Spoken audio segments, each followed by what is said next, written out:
একবার ক্লাস ভর্তির ছাত্ররা শিক্ষককে জিজ্ঞাসা করেছিলেন সুখী হওয়ার সহজ কলাকৌশল কী। তখন শিক্ষক প্রত্যেকের হাতে একটি করে বেলুন দিলেন এবং বেলুনের নাম লিখতে বললেন। সবাই তাই করলেন। এরপরে বললেন বেলুনগুলো এক জায়গায় জমা রাখো। জমা রাখলেন। তারপরে বললেন যে এবার সবাই দ্রুত যার যার বেলুনগুলো খুঁজে নাও। সবাই দ্রুত খুঁজতে গিয়ে কারোর বেলুন ফেটে গেল, কেউ আবার বেলুনগুলো খুঁজে পেল।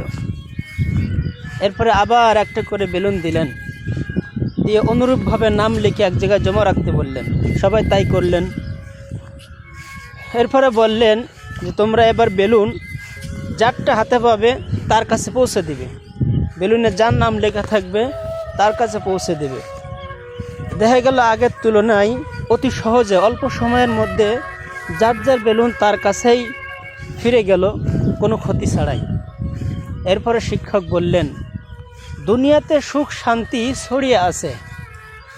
এটা যখন আমরা একে অপরের সাথে যুদ্ধ করে একে অপরের মাঝ থেকে সুখটাকে আমরা ছিনিয়ে নিতে চাই, তখন ওই বেলুনের মতন এটা নষ্ট হয়ে যায়। আর যখন আমরা সুখটা একে অপরকে পৌঁছে দেই তখন আমরা সবাই সুখী হই।